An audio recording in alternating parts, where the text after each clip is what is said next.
Tenho certeza que todos nós já passamos por um momento na vida que é aquele de se libertar de algo. Todo mundo já passou por aquele momento de ficar preso em alguma coisa, algum problema, e de difícil solução a gente acaba ficando sem saída, ou se sente sem saída. Mas o que eu trouxe hoje para vocês é um passo a passo sobre liberdade, sobre a libertação que Deus te deu. E como você pode garantir a sua libertação apesar do seu problema, apesar do que você está vivendo hoje. Então, de uma forma bíblica, eu quero te apresentar um passo a passo de como ter a libertação real na sua vida. Então, lá no Salmo 119, versículo 41, o salmista descreveu assim: Senhor, mostra-me o quanto me amas e livra-me dos meus inimigos segundo a tua promessa. Então saberei responder aos que me insultam. Então aqui eu já tenho nesse versículo único, eu tenho um passo a passo da sua verdadeira libertação. E eu vou passar isso para você agora. E eu espero que você pratique isso porque vai abrir sua mente. Então, qual que é a primeira coisa que eu tenho que fazer? Como diz a Bíblia, Senhor, mostra-me o quanto me amas. A primeira coisa que eu tenho que fazer é descobrir, entender, pelo menos um pouco, porque ninguém consegue entender tudo, a profundidade do amor de Cristo. Mas é importante você entender que Ele te ama e que Ele não ama o seu sofrimento. Se Jesus foi na cruz para salvar a humanidade e sofreu, é porque Ele não queria te ver sofrer. Tá certo que no mundo a gente vai ter aflição, mas essas aflições, cara, tem que ser algo que seja momentânea. Senhor Deus, mostra-me quanto me amas. É aqui que está o segredo do princípio. O princípio de tudo é você entender que Deus não ama o seu sofrimento. Então você tem que entender, você tem que pedir para Deus. Uma vez eu, orando comigo mesmo, eu tentei, sempre tentei entender o amor de Deus. Mas chegou um dia que eu não consegui entender como que ele amava, o que ele sentia, qual que foi o princípio desse amor dele.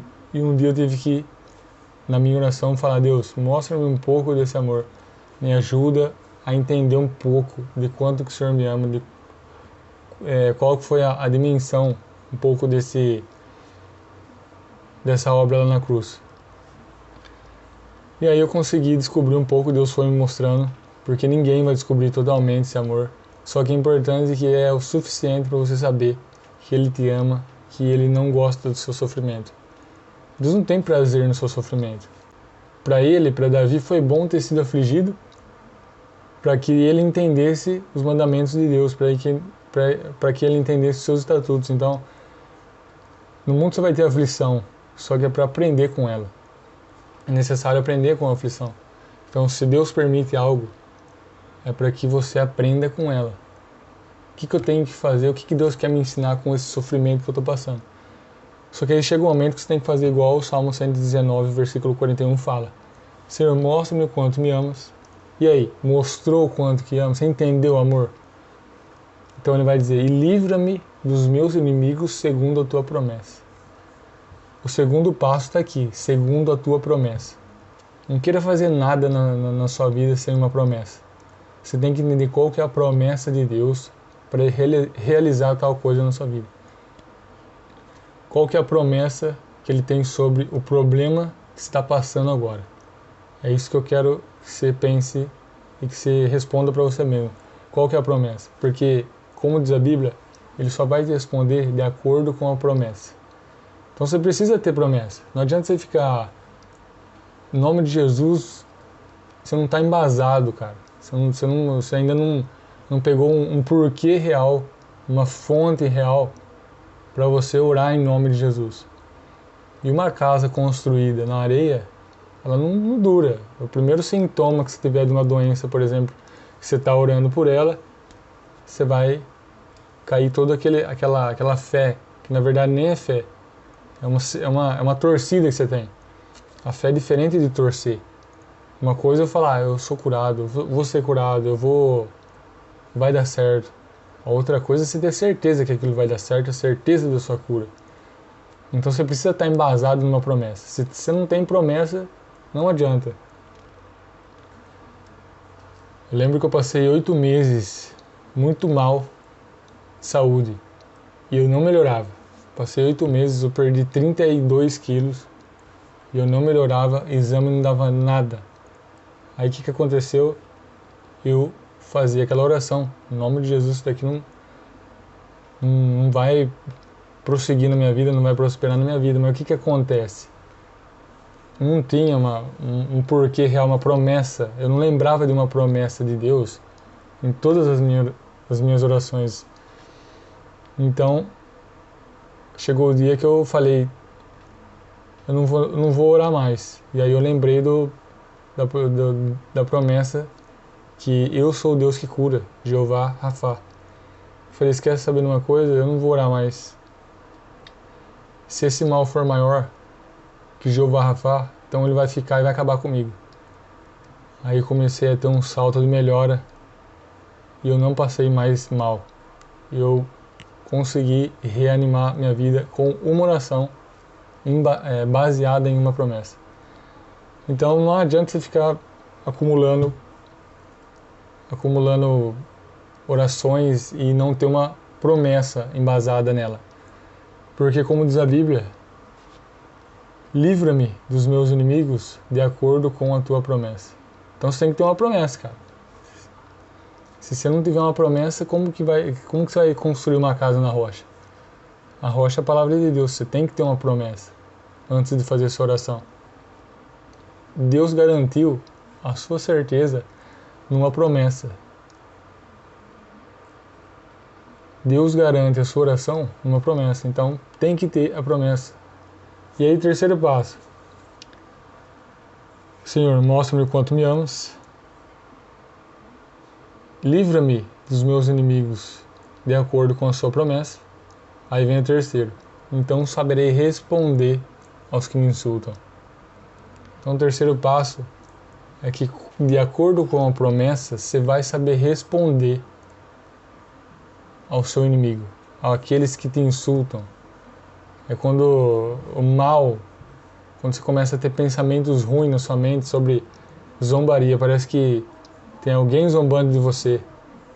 E é aí que você vai começar a responder ao seu inimigo, baseado na promessa. Então você tem que ter uma promessa para saber responder. A sua resposta é baseada numa promessa. É por isso que você tem que estar sempre cheio da palavra, para você conhecer os seus direitos na palavra e saber como responder a tal situação. Porque senão você fica entregue. Se você não tem uma promessa, você fica conformado com aquilo. Eu vou viver assim até quando der. Até quando dá certo, até quando sarar, até quando Deus tiver misericórdia de mim. Deus já teve misericórdia. Então, o problema não é a sua oração, o problema não é a sua fé, é que você não tem uma base. É que a sua base, não tem como construir nada na sua base porque ela é fraca. E se você construir, vai acabar despencando.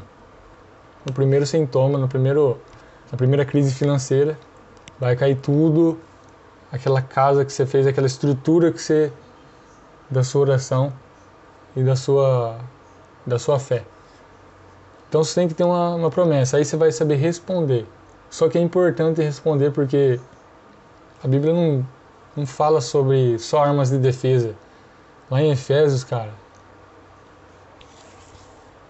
não está falando só sobre o capacete da salvação.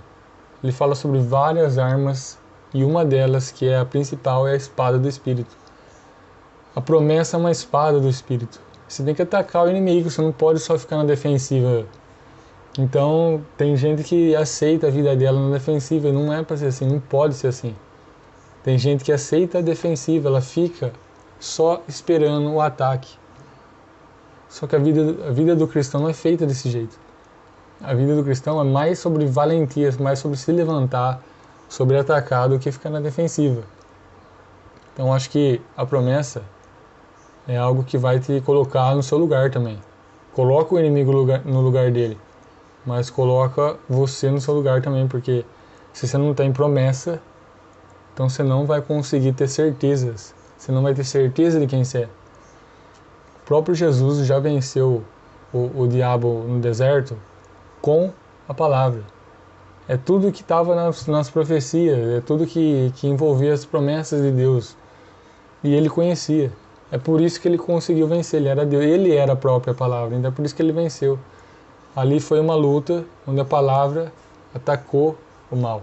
Então você precisa entender que você não tem que ficar só na defensiva. Se você ficar só na defensiva, você vai acabar sendo atacado.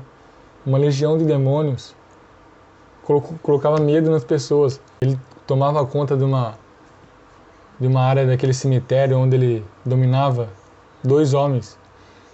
E podia prender com corrente, podia prender com qualquer coisa que eles estouravam tudo. E ele botava medo nas pessoas, botava pressão. Então o inimigo, presta bem atenção nisso aqui, que isso aqui pode mudar a sua vida. O inimigo, ele sempre vai botar pressão. E se ele coloca pressão primeiro, ele sai na frente. É só você não cair na pressão. Não cai na pressão. O inimigo você tem que destruir, você tem que usar a palavra. Não fica só na defensiva.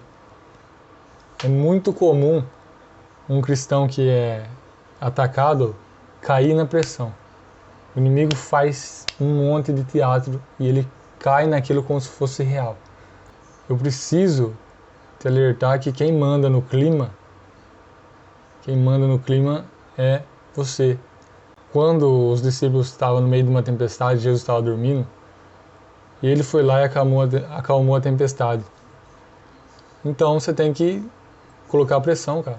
Você que tem que mandar no clima. E eu falo que é você mesmo que tem que mandar no nome de Jesus, porque a Bíblia fala que Jesus era um só com o Pai. João 15, a Bíblia fala: continuem unidos comigo e eu continuarei unidos com vocês. Grava bem isso de João 15, porque se você estiver unido com Jesus, você vai conseguir fazer tudo o que ele fazia, no nome dele, pelo poder dele. Então é ele que capacita, é a nossa união com ele que capacita. Então primeiro eu tenho que conhecer um pouco do amor de Deus, o mínimo possível para entender que ele não gosta do meu sofrimento, que ele não tem prazer em me ver no sofrimento. Segunda coisa, eu vou ser liberto de um mal, de qualquer mal, de acordo com a promessa. Então, pega a promessa, vai conhecer a Bíblia. É tijolo por tijolo que se constrói um castelo. Você só vai ser uma torre forte se você tiver tijolo por tijolo gravado nas tábuas do seu coração, para que na hora da luta você lembre disso. Então, tem que ter promessa, cara. Vai conhecer a promessa. E a terceira coisa, você vai saber responder com a promessa de uma forma ofensiva. Para de ficar só na defensiva. Evita de ficar se defendendo só. O diabo está te atacando, ataca ele com raiva também. Não fica dando uma de coitado. Não fica dando uma de, eu vou esperar que Deus me salve nessa hora. Se você tem conhecimento da verdade, você ataca primeiro. Aliás, você nem deixa atacar. Você percebe o mal antes e já manda a espadada imediatamente. Então o que eu quero propor para você hoje é que, segundo essa palavra de Salmo 119, versículo 41, é que você seja ofensivo. Saiba responder o seu inimigo de acordo com a promessa. Saiba responder ele. Saiba responder o seu inimigo. E aí lá nas últimas palavras do versículo, está escrito assim: Senhor, mostra-me o quanto me amas e livra-me dos meus inimigos de acordo com a tua promessa. Então saberei responder aos que me insultam, pois eu confio na tua palavra. Confiança. Deposita todo o crédito na palavra de Deus. Ele age conforme todo o crédito que você coloca, ou seja, 100% do seu coração. Você tem que colocar na sua mente que a palavra não falha. A palavra vai fazer alguma coisa. Ela vai fazer ela não volta vazia. Ela vai fazer o que a promessa determinou. Mas então por que tem oração que não dá certo? Se você tem uma promessa e ela não dá certo, você não teve fé, você não teve certeza daquilo. E o princípio de Deus é fé. Sem fé é impossível agradar a Deus. Então, existe coisas que impedem a resposta da sua oração. Só que na hora de atacar o inimigo, você precisa ser mais ofensivo. E aí, quando você tiver a promessa, ataca, mas ataca confiante. porque a palavra de Deus não volta vazia. Não você precisa atacar, você precisa ser ofensivo, mas confia na palavra de Deus. Então esse é o passo a passo que você teve hoje para se libertar de qualquer coisa.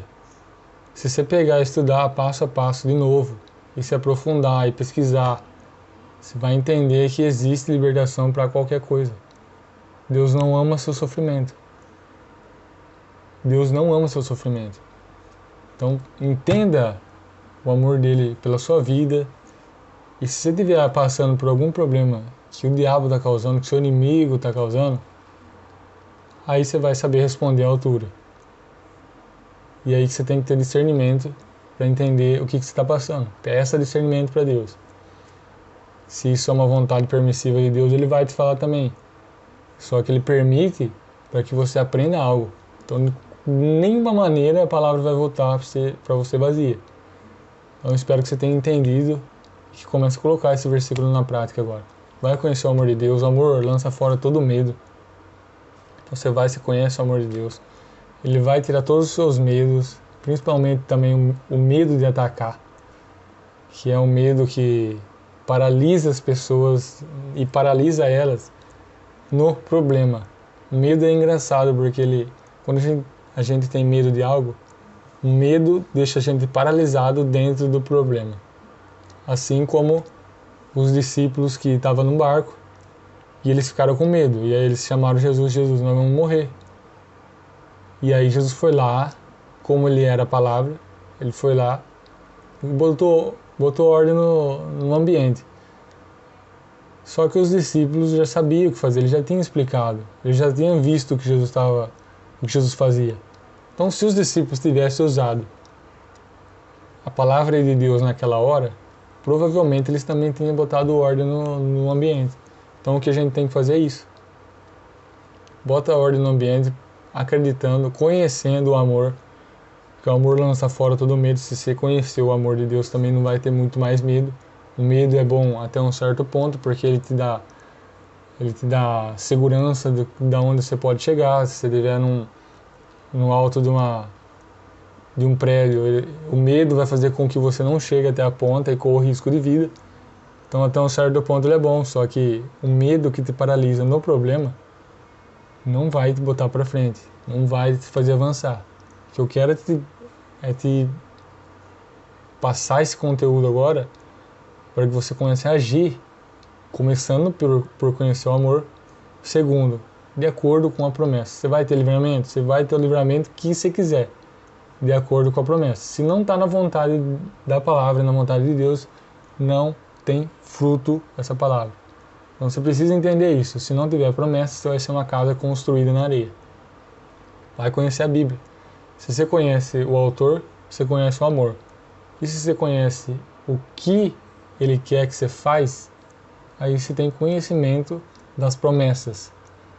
Então, a partir de hoje, vai atrás de ler a Bíblia, vai atrás da promessa, porque você vai conseguir qualquer libertação dessa forma. Então, fica aí Salmo 119, versículo 41, para você desfrutar da verdadeira liberdade.